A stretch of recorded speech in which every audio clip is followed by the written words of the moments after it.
അല്ല, ഇപ്പൊ പിണറായി ഇരിക്കുമ്പോ വിമർശിക്കാനൊക്കെയുള്ള ധൈര്യം ഉണ്ടോ? നിങ്ങളല്ലല്ലോ ഞങ്ങള്. അല്ല, ചോദിക്കുക. അതാ ഞാൻ പറയും, നിങ്ങളല്ലല്ലോ ഞങ്ങള്. ഞങ്ങൾ ആരിരുന്നാലും പറയേണ്ടത് മുഴുവൻ പറഞ്ഞുകൊണ്ട് മുന്നോട്ടേക്ക് പോകുന്ന പാർട്ടി അവസ്ഥാനം.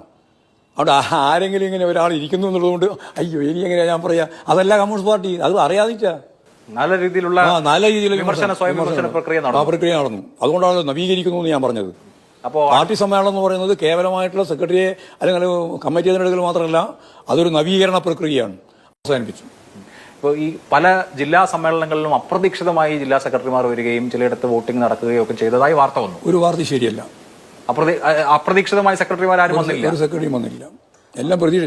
അതായത് സമ്മേളനം തീരുമാനിക്കുന്നതാണ് സെക്രട്ടറി. പിന്നെ അപ്രതീക്ഷിതവും പ്രതീക്ഷയും വന്നിരിക്കുന്നു. അതെങ്ങനെ അങ്ങനെ വരിക? പ്രതീക്ഷിക്കുന്നതും പ്രതീക്ഷിക്കാത്തതും എങ്ങനെ വരിക എന്ന നിലയിൽ നിങ്ങളാരെങ്കിലും പ്രതീക്ഷിച്ചോ ആരെങ്കിലും നിങ്ങളാരും പ്രതീക്ഷിച്ചില്ലയോ എന്നുള്ളതല്ലല്ലോ പ്രശ്നം. സമ്മേളനമല്ലേ തീരുമാനിക്കുന്നത്.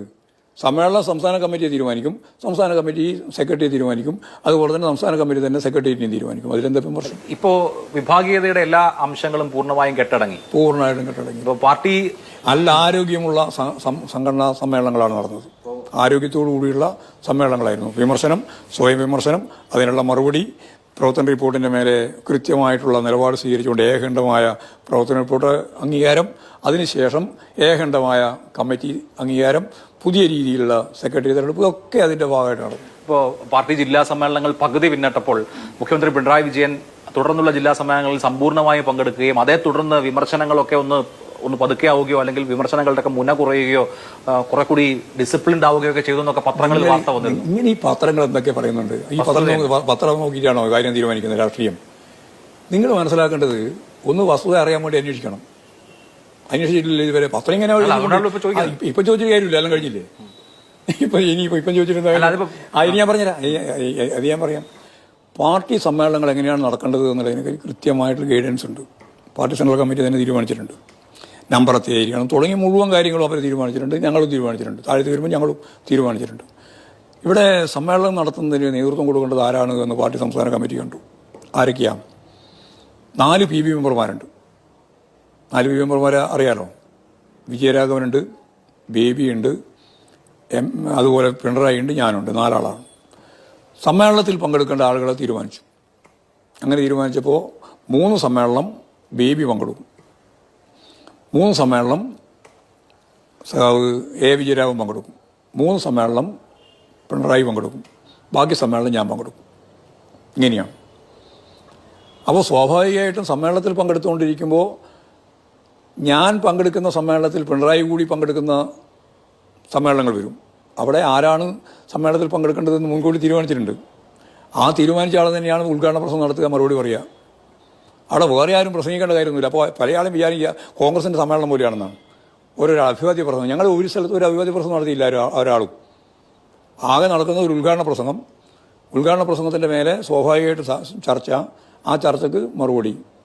ആ മറുപടി കഴിഞ്ഞാൽ പിന്നെ സംഘടനാപരമായിട്ടുള്ള തെരഞ്ഞെടുപ്പ് ഉൾപ്പെടെയുള്ള കാര്യങ്ങളാണ്. അവിടെ ഞങ്ങളെല്ലാം 10-12 ആൾ പങ്കെടുത്തിട്ടുണ്ട്. CC മെമ്പർമാരും സ്റ്റേറ്റ് സെക്രട്ടേറിയറ്റ് മെമ്പർമാരും ഉൾപ്പെടെ സമ്മേളനങ്ങളിൽ 10-12 സഖാക്കൾ വരെ പങ്കെടുത്ത ജില്ലാ സമ്മേളനങ്ങളുണ്ട്. ആ ജില്ലാ സമ്മേളനങ്ങളിൽ ആരാണോ ഉദ്ഘാടനം നടത്താൻ തീരുമാനിച്ചത്, ആരാണോ മറുപടി പറയേണ്ടത്, അവരല്ലാതെ മറ്റാരും പങ്കെടുക്കുകയോ പ്രസംഗിക്കുകയോ ചെയ്തിട്ടില്ല. പങ്കെടുത്തിട്ടുണ്ട്, പ്രസംഗിച്ചിട്ടില്ല. ഇത് എല്ലാ സമ്മേളനങ്ങളും 16 സമ്മേളനത്തിലും അതായി ഒന്നുമല്ല. ഇത് മനസ്സിലാവാണ്ട് വെറുതെ ഓരോന്നോരോന്ന് ചോദിച്ചുകൊണ്ടിരിക്കുകയല്ലേ. 3 സമ്മേളനത്തിലാണ് സഖാവ് പിണറായി പങ്കെടുത്തത്. പൂർണ്ണമായി പങ്കെടുത്ത 3 സമ്മേളനം എല്ലാവർക്കും പറയുന്നു. ഒന്ന് ആലപ്പുഴയാണ്, മറ്റൊന്ന് കോഴിക്കോടാണ്, മറ്റൊന്ന് കണ്ണൂരാണ്. ഈ 3 സമ്മേളനത്തിൽ പൂർണ്ണമായിട്ടും പിണറായി ഇരുന്നിട്ടുണ്ട്.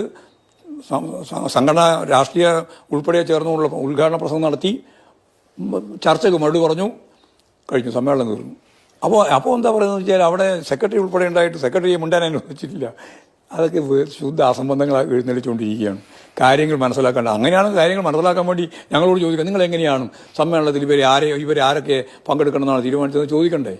സർക്കാരിനെ കുറിച്ചുള്ള സർക്കാരിനെ പറ്റി ഉൾപ്പെടെയും പാർട്ടിക്ക് ഉൾപ്പെടെയും വിമർശനം വന്നില്ലെങ്കിൽ പാർട്ടി ഇല്ലാന്നും. ഞങ്ങളെ പറ്റിയൊന്നും വിമർശിക്കുന്നില്ല. അതേ ഞാൻ പറഞ്ഞു വന്നത്.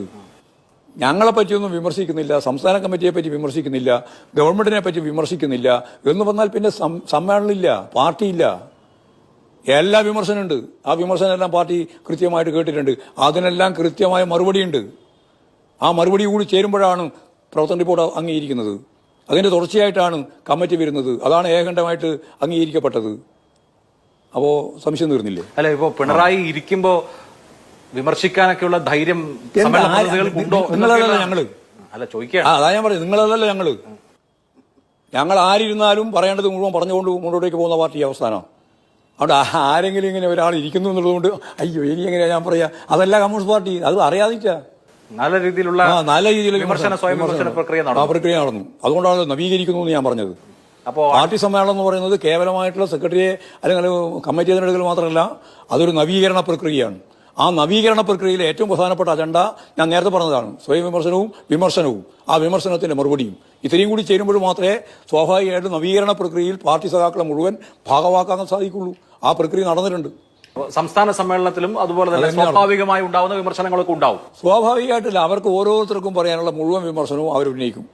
സ്വയം വിമർശനവും അവരുന്നയിക്കും. ഇപ്പോൾ